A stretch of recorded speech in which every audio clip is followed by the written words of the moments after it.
10वीं 12वीं बोर्ड की उत्तर पुस्तिकाओं की जांच में इस बार रायगढ़ जिले के वैल्यूअरों ने तेजी दिखाई है।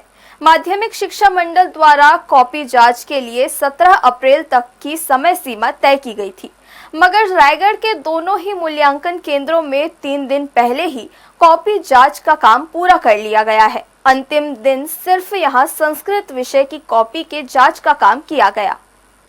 इस साल 10वीं 12वीं बोर्ड एग्जाम 1 मार्च से ही शुरू हो गए थे।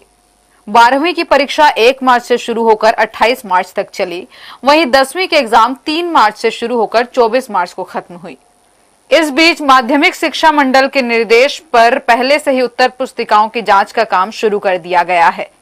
रायगढ़ में इसके लिए 2 मूल्यांकन केंद्र बनाए गए थे, जहां कुल 1,64,454 कॉपियां जांचने के लिए भेजी गई थी। मूल्यांकन के लिए कॉपियां 2 चरण में भेजी गईं। दूसरे चरण में कॉपी भेजने के बाद माध्यमिक शिक्षा मंडल ने मूल्यांकन का काम 17 अप्रैल तक पूरा करने का अल्टीमेटम दिया था, मगर उससे पहले ही रायगढ़ के दोनों मूल्यांकन केंद्रों में उत्तर पुस्तिकाओं के जांच का काम पूरा कर लिया गया है।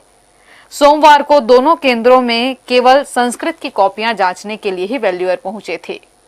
आज केवल संस्कृत विषय के मूल्यांकनकर्ता उपस्थित हैं और 224 कॉपियों का ही मूल्यांकन आज किया जाएगा।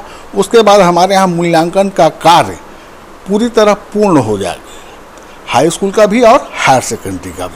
कुल मिलाकर हाई स्कूल और हायर सेकेंडरी की 69,256 कॉपियाँ मूल्यांकन के लिए आई हुई थी।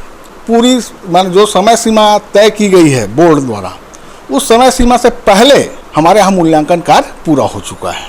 मूल्यांकन आज हमारे विद्यालय में कंप्लीट हो रहा है। संस्कृत विषय का मूल्यांकन हो रहा है। लगभग 600 कॉपी आज जांची जाएंगी। 23 तारीख से हमको बोर्ड की उत्तर पुस्तिका प्राप्त हो गई थी और मूल्यांकन बहुत अच्छे गति से चला और 17 तक के द्वितीय जो लॉट है उसका मूल्यांकन पूरा करना था, लेकिन आज 14 तारीख को ही 3 दिवस पूर्व ही हमारा टारगेट पूरा हो जा रहा है। इस बार रायगढ़ के दोनों मूल्यांकन केंद्रों यानी गर्ल्स हायर सेकेंडरी स्कूल और jute mill higher secondary school में शुरुआती दौर से मूल्यांकनकर्ताओं की उपस्थिति अच्छी रही। यही वजह रही कि माध्यमिक शिक्षा मंडल की ओर से दिए गए टारगेट से पहले ही वैल्यूअर्स ने लक्ष्य को हासिल कर लिया और 3 दिन पहले से ही मूल्यांकन का काम पूरा कर लिया गया। ऐसे में उम्मीद की जा रही है कि बोर्ड के रिजल्ट भी इस साल जल्दी घोषित कर दिए जाएंगे। हर्ष न्यूज के लिए देवेश देवांगन की रिपोर्ट।